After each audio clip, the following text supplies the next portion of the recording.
Kasalukuyang nakahiga kami ng baby ko sa malambot na bed. Nagluluto si Jasper ng hapunan, at hindi niya ako hinayaang magtaas ng daliri. Pinilit kong tulungan siya, ngunit tumanggi siyang sinabing siya ang magsisilbi sa reyna at sa munting prinsipe. Pero alam na alam ko na natatakot lang si Jasper na masunog ko ang gusali kapag nahawakan ko ang kawali. Walang humpay na nagriring ang phone ko, simula nung umalis kami sa apartment ko. Hindi ko na lang pinansin hanggang sa mamatay ang baterya. 3 araw na ang nakalipas, simula noong pansamantala akong umalis ng bahay. Ibinigay sa amin ni Jasper ang lahat ng kailangan namin. Lagi niyang ginagawa. Siya ay magiging isang great husband soon. Dahil medyo matagal nang patay ang baterya ng aking telepono, si Hunter ay patuloy na tumatawag kay Jasper. Iniwasan ko siyang pansinin at kausapin. Sinabihan ako na si Hunter ay bumibisita sa school araw-araw. There was one time na nag-cross ang landas namin, habang naglalakad ako sa hallway. Para siyang nawalan ng tulog. Bago pa siya makalapit, sinakal ko na siya ng nakakamatay kong titig. Nang makita niya ang mga mata ko, umatras siya, pababa ang mga balikat. Baka makapatay ang mata ko. Alam na alam niya iyon. 1 linggo na ang nakakaraan mula noong kami ay tumuloy kay Jasper. Nag-iwan ako ng note sa bedside na nagsasabi kay Jasper na lalabas muna ako sandali para kumuha ng bagong damit sa apartment ko. Siya at ang aking baby ay nakahandusay sa kama at humihilik. Dumidilim na. I mentally reminded myself to buy foods for dinner bago bumalik sa pwesto ni Jasper. Hiniram ko ang pulang sports car ni Jasper at nag-drive ako papunta sa apartment. Nagulat ako nang makita ko si Hunter na nakaupo sa front porch. Nagtama ang aming mga mata. Mukha siyang disaster. Halos natatakpan na ng kanyang hindi naahit na mga balbas ang kanyang mukha, namamaga ang kanyang mga mata at parang 1 linggong hindi naligo. Halatang pagod at stress siya. Anong ginagawa mo dito? Itinanong ko. Naparito ako para makita ka. Umakbang siya patungo sa akin at ipinulupot ang kanyang mga braso sa aking maliit na frame. Bigla kong naramdaman ang basang luha sa balikat ko. Umiiyak siya. I'm sorry. Inulit-ulit niya ito para sa ilang beses na hindi ko mabilang. Palagi kitang sinasaktan. I'm sorry, baby. Lumubog ang puso ko sa paghihirap. Gusto ko siyang yakapin pabalik, pero sobra na ang sakit na dinadala ko. Anong gagawin ko? Dahan-dahan kong inalis ang pagkakaakbay niya sa akin. Pumasok na tayo sa loob. Agad niya akong sinundan sa loob na parang nawawalang tuta. Kumuha ako ng tuwalya at iniabot sa kanya. Go, mag-freshen up, utos ko sa kanya. Naghahanap ako ng extra na damit na maisusuot niya nang pumasok siya na nakatapis lang ng tuwalya sa bewang niya. Sexy. Pinigyan ko siya ng extra shirt at pajama ni Jasper. Lumabas ako ng kwarto at hinayaan siyang magpalit. Wala ako sa mood magluto, kaya umorder ako ng pagkain para sa kanya. Mukhang 1 linggo na siyang hindi kumakain ng maayos.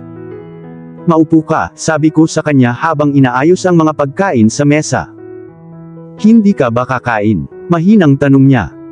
Sa bahay ni Jasper ako magdi-dinner. Please, huwag ka munang umalis. Sinamaan ko siya ng tingin. Kung aalis ka, hindi ako kakain. Siya ba talaga? Seryoso ka? Kung ayaw mong kumain edi wag. Napangiwi ako. Tumayo siya at mabilis na tumakbo papunta sa front door.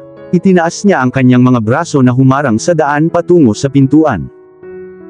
Kailangan mong harapin ako bago ka makalabas, this is getting ridiculous. Seryoso ka bang pinipigilan ako sa sarili kong bahay? Kinagat niya ang ibabang labi na parang bata. Umalis ka sa dinadaanan ko. No, Hunter James Montemayor, napasigaw ako ng malakas. No. Hindi mo ako matatakot Olivia Montemayor. Kumulo ang iritasyon ko. Inatake ko siya at sinuntok ang matigas niyang dibdib, pero sigurado akong walang pinsala sa kanya ang mga suntok na iyon. Parang sinuntok ko lang ang puno. The next thing I knew ay binuhat ako at ipinatong niya ako sa balikat niya at hinampas ang puwitan ko. Sumisigaw ako at patuloy na sinusuntok ang likod niya na gusto niya akong bitawan, pero sa halip ay itinapon niya ako sa kama na parang isang buong sako ng patatas. Pinisil niya ang mga braso ko, at ibinukas niya ang mga binti ko sa bewang niya. I was still screaming to get him off me, but he was so hunky and powerful. Olivia Montemayor, calm down.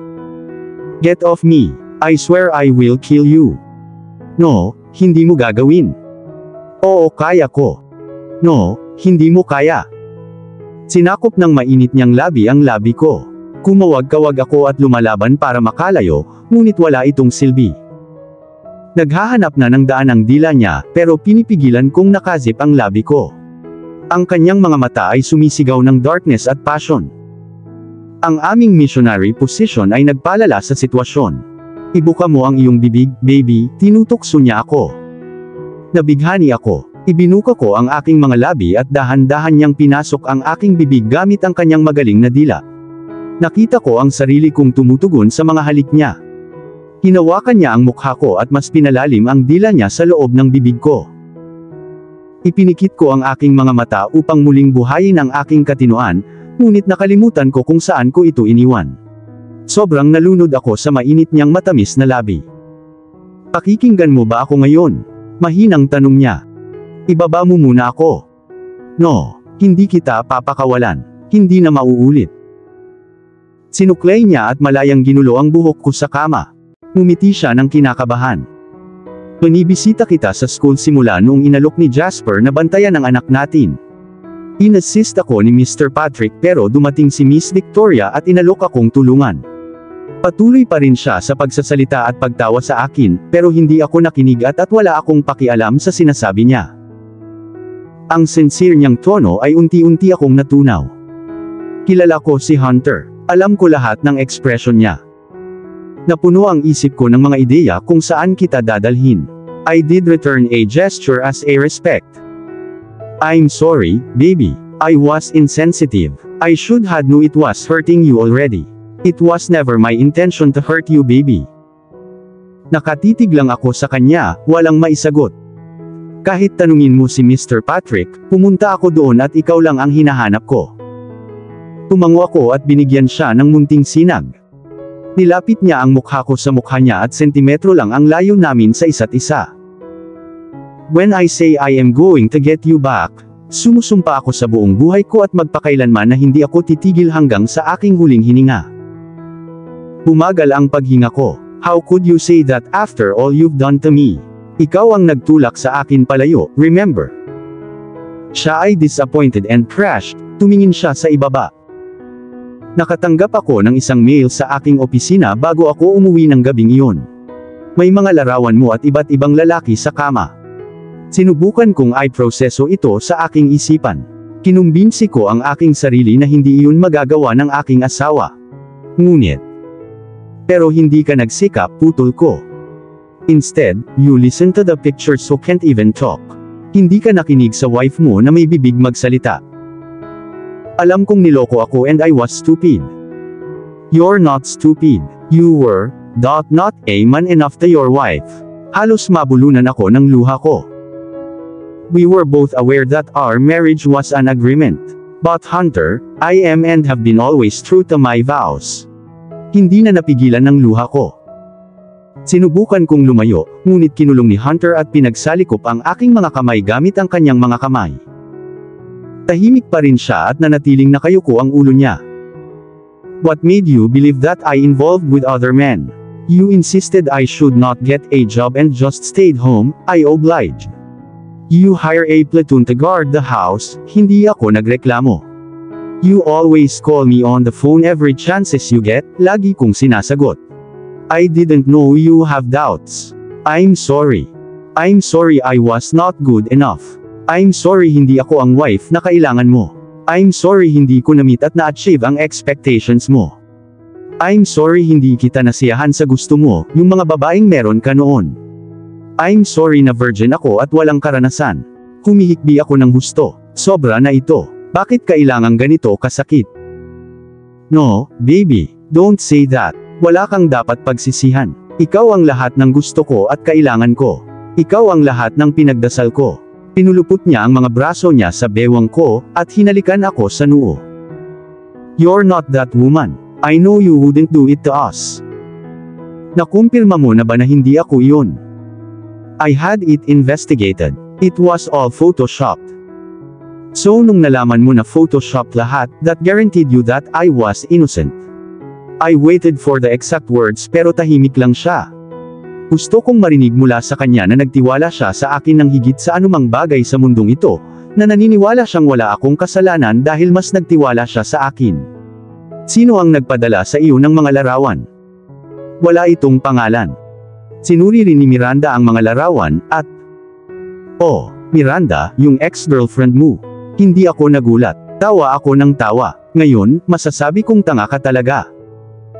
Ex-girlfriend niya si Miranda for 3 years, ngunit niloko siya ng babaeng iyon kasama ang isang mas matandang bilyonaryo. Si Hunter ay nasa tuktok pa rin ng kanyang karera at nagtatayo ng kanyang imahe, ngunit gusto ni Miranda ng isang mahusay na mayaman na tao na hindi isang nagsusumikap na modelo. So, mas nagtiwala ka sa kanya, mahinang sabi ko. Naubos lahat ng lakas ko sa pag-iyak. Bakit hindi ka bumalik sa London at pakasalan siya sa halip? Blanko ang mukha niya. Sabi mo naniniwala ka sa akin, pero wala kang tiwala sa akin, Hunter. Tahimik pa rin siya.